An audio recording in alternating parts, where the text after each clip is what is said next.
Hi everyone, this is Raj Kandukuri. ఇప్పుడే ఈ cinema యముడిది first look launch చేయడం జరిగింది.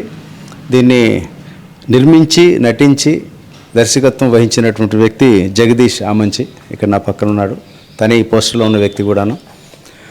తను ఒక ఇంట్రెస్టింగ్ కాన్సెప్ట్తో వచ్చాడు రావడం. అయితే నా దగ్గరికి ఇతను కథ నాకు ఏంటని ఇప్పుడే అడిగాను. నేను తెలుసుకుంటే బాగుంది. నేను ఇక్కడ రివీల్ చేయడం కరెక్ట్ కాదు, కానీ ఇంట్రెస్టింగ్గా ఉంది.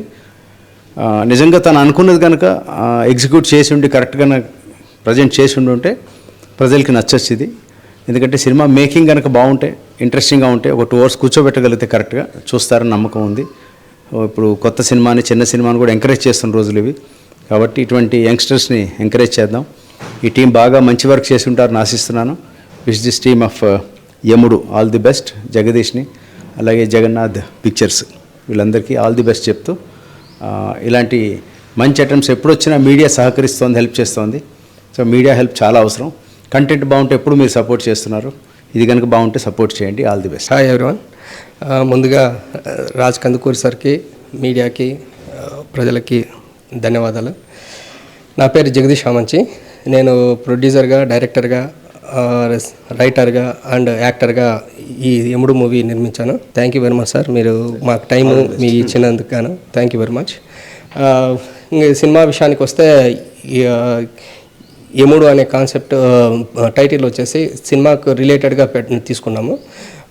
ఈ మూవీలో యముడు ధర్మం, సామాన్య ధర్మం పాటించకుండా సమాజానికి ప్రాబ్లమ్ చేసే వాళ్ళందరినీ యముడి రూపంలో వచ్చేసి గరుడు పురాణం ప్రకారం శిక్షలు విధించి చంపుతూ ఉంటాడు.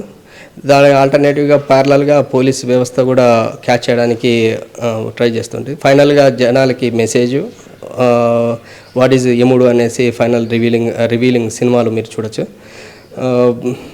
ఒకవేళ ఇదే ఎస్ శంకర్ గారు సార్ సినిమా తీసింటే మటుకు అపరిచితుడు 2 అని పెట్టేవారు. ఎందుకంటే ఆ అపరిచితుడు మనము 2005లో వచ్చిన అపరిచితుడు మనం చూసాము. గరుడు పురాణము, శిక్షలు దాని బేస్ మీద ఉంటుంది.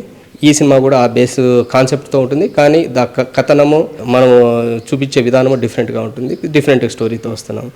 మీరందరూ ఈ సినిమాను చూసి ఆదరించి సినిమా సక్సెస్ అయ్యడానికి తప్పకుండా మీరు చూస్తారని ఆశిస్తున్నాను.